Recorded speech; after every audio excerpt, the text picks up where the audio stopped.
it's all good. No good rounds there. No, he's done, but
I don't know. The men's open is always on Labor Day weekend, and typically I play well on the first day and then terrible on the second day, and I thought, well, it'll be the same this year and I'll be able to make it to the party no problem. But unfortunately, or maybe fortunately, I played well today. I might have won, so I'm going to have to go back there in a while to see if I get the big prize.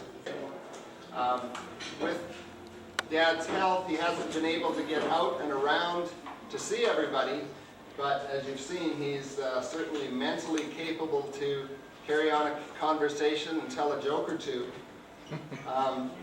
So this gives him an opportunity to do that with each of you, and hopefully you also appreciate the chance to see him.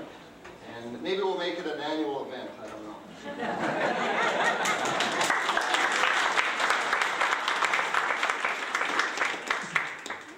I would like to direct you to a few things that you may have already seen. There's a slideshow going on in one corner of a bunch of pictures that Mom found of various stages of Dad's life. There's I believe it's a video or something going over in the other corner that was put together by Dad's sister's family, that's the Perricks. Charlotte, give everybody a wave.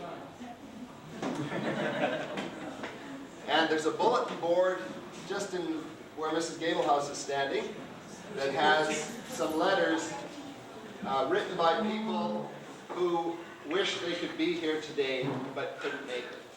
So if you have really good eyes and can read the small print, I suggest that maybe you take a look at that later on. I don't think I need to take up much more of your time. It sounds like everybody's having a great time. Dad, is there anything that you'd like to say? Well, it's been a ball, really, and I must express my sincere appreciation for the turnout that we've had for what I call a nothing event. Thanks for coming. It's my pleasure.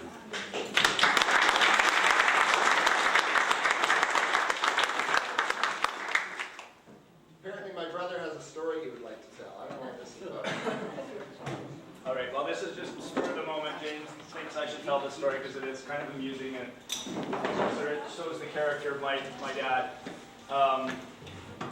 My dad always made sure that we kids had a lot of opportunity to have fun, and one of the ways he did did that was he bought us a snowmobile.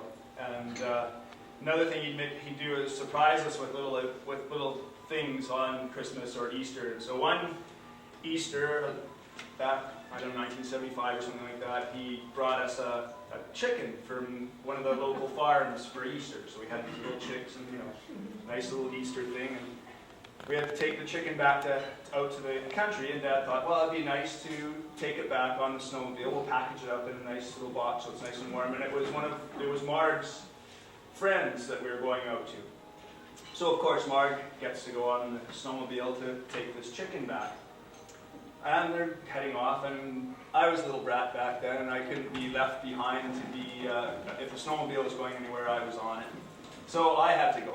So now there's my dad, my sister Marg, the chicken, and me. And we're driving along out of town, because that's what we did back then. And our dog, I don't know if you guys remember Dad's dog, Mutt, the little black and white one. I'm sure you'd seen him around. He was around for 17 years.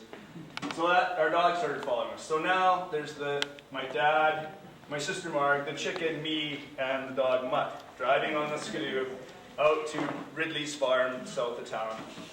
And there'd been a big snow, a blizzard, so all the roads were pretty much drifted. And we were driving along, and they put an irrigation ditch around the reservoir, and my dad forgot or didn't know that it was there.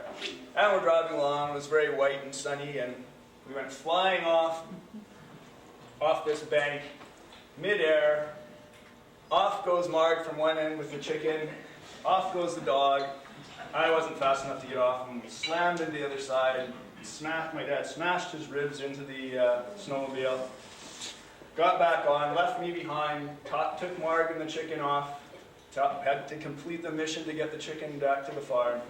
I think on the way there, you guys rolled the skidoo as well, so I just went from bad to worse. And finished off the day, my dad got home, and boy, my ribs are awfully tired, or sore, having a hard time breathing. So he goes to the hospital and found out he cracked 3 or 4 ribs, and ended up sleeping in a chair for about, I don't know, a month after that.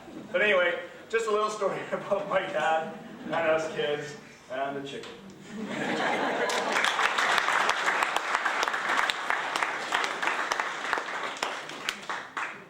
Thanks, Al. I'd also like to thank Mr. Husel for the music he's been providing us with today. I don't know if you've seen the picture that came up, but apparently this must have happened quite a number of times over the years, because there's a picture of, looked like after a hockey game or something, and everybody's gathered around Mr. Husel playing the piano. So thank you very much.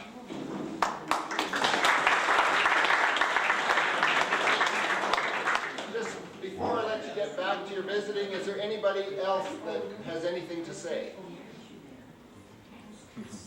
Oh, yeah. If you think of something and you want to say it, let me know. I'll blow my whistle, and you'll get a chance. I would just like to say that today is evidence of what a great family that Wufty Laws have raised. Because it's the family that conceived this, they put it together, and over the last day or two I met most of them, I guess, if not all of them. But that's... Here, here. Gentlemen, well, those of us who had the great privilege of living in Vegreville know very well how much you have meant to this community. Your leadership, and you've really been an icon. And it's manifested itself in many ways. Certainly through your family, a wonderful family, your work on council, your work in the business community, your involvement in all the community activities, and the leadership that you provided, and of course, none of us forget the wonderful spirit that you discharged playing defense for the Rangers. We always looked for those heavy hits from the Wilf. And these are all part and parcel of a manifestation of a wonderful contribution to a community. But he did more than that. Of course, he always had the power of the pen. And he used that to stir up controversy and to make his points really well represented in terms of taking positions on anything, and he let it be known. And he and I had our differences, of course, with a name like Mazankowski, and they called me Deef for short, and him, Sir Wufty Horton, our differences. But I think what was really most important is that the work that he did as an editor of the Vegeville Observer, wonderful. We always look forward to the paper. We always look forward to see what Wilf had to say. And I think while it did stir up controversy, it motivated people to do things and to do great things and to build a better community. So, Wilf, you've contributed a lot to this community, to the province, and to Canada. Thanks.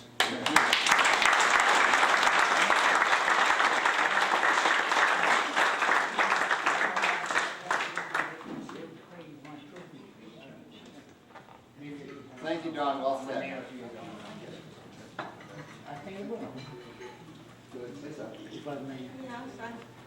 As being probably the first girl that Wufty ever slept with, I thought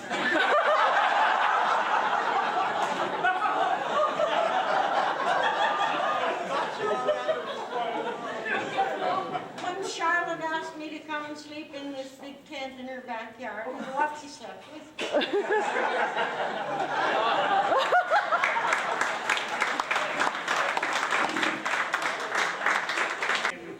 I used to be a dentist here in Maryville back from 1951, and I loved my golf.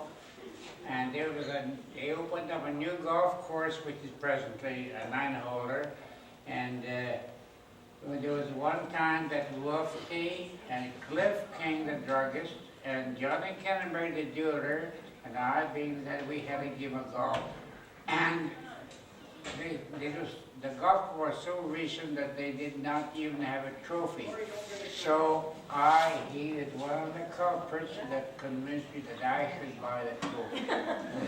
And that's how my name appears on the annual since 51 and 52. So this is just a note of explanation.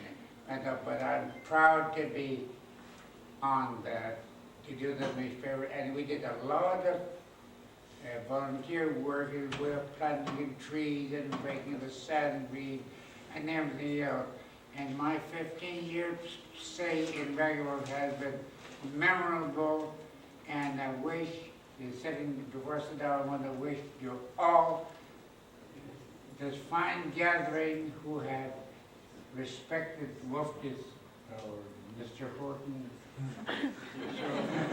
well, and may the good Lord bless you all. My pleasure to be here. Thank you so much for many, many years.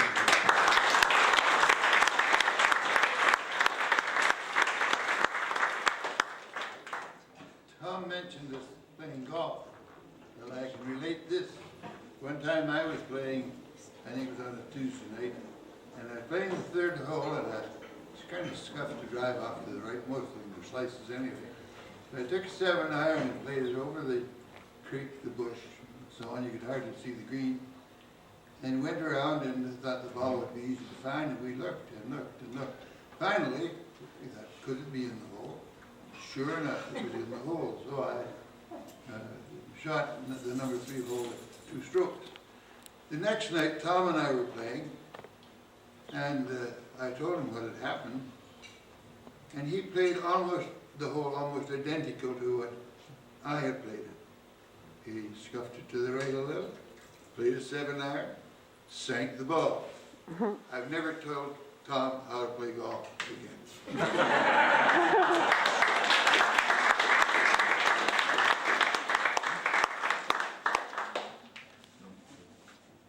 Anybody else?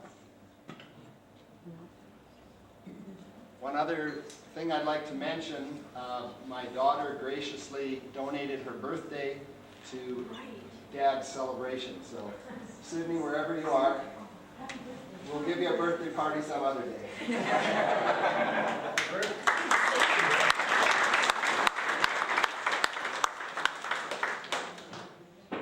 And I suppose something should be said of my mom. I'm sure she'll be mad at me afterwards, but I'd like to, on behalf of all the family, thank Mom for all she's done for Dad. I know he gets kind of embarrassed about everything that she has to do for him, but we're sure glad that she does it. So thanks very much. We love you.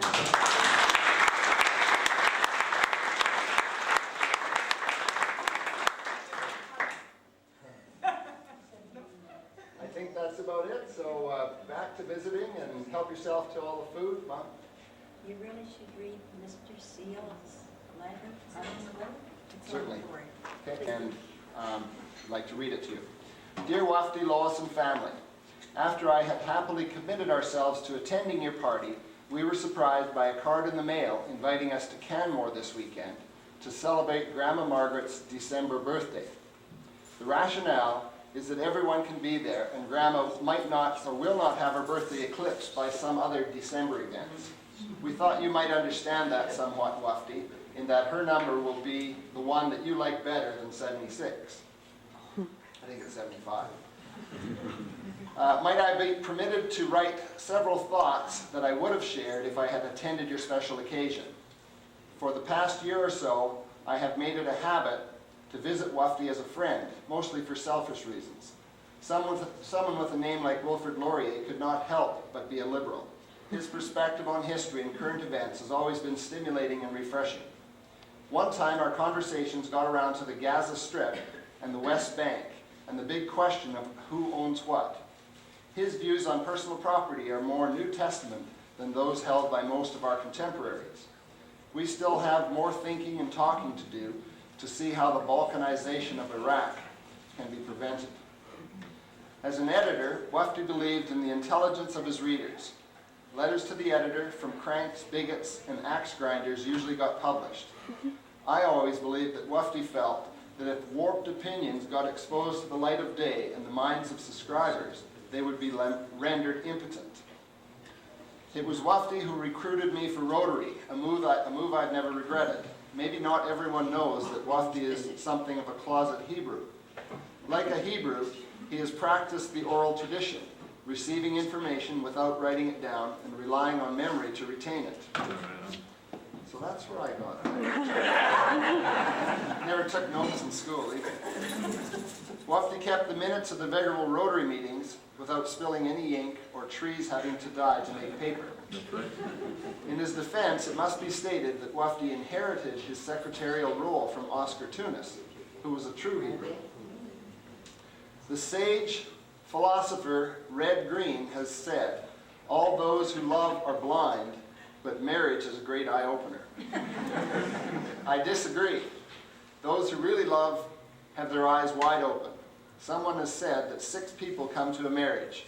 The bride as she thinks she is, the bride as the groom thinks she is, the bride as she really is, the groom as he thinks he is, the groom as the bride thinks he is, and the groom as he really is. Only when the bride as she really is gets together with the groom as he really is there any possibility for real love to blossom and grow. Love has to do with open-eyed acceptance and caring. As Paul says in his hymn to love in 1 Corinthians 13, love bears all things, hopes all things, endures all things, love never ends. Or as Leonard Cohen has sung, there ain't no cure for love. We do not deserve it, we cannot earn it. It is a gift to be received, shared, and celebrated. I would like to celebrate the love that I have seen, given, and received between Lois, Wufty, and their children. Again, please accept our regrets at being able to attend your gathering. We are really delighted with the intentions of your party. May the spirit that inspired this event shine through and bless you all. Sincerely, Bob and Margaret. The Rotary Club is still looking for those minutes.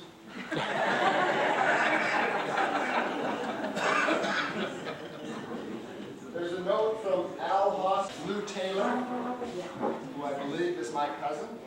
Cliff King from Lethbridge, I'm sure most of you remember King Drugstore. And Hamish and Elaine Taylor, also cousins.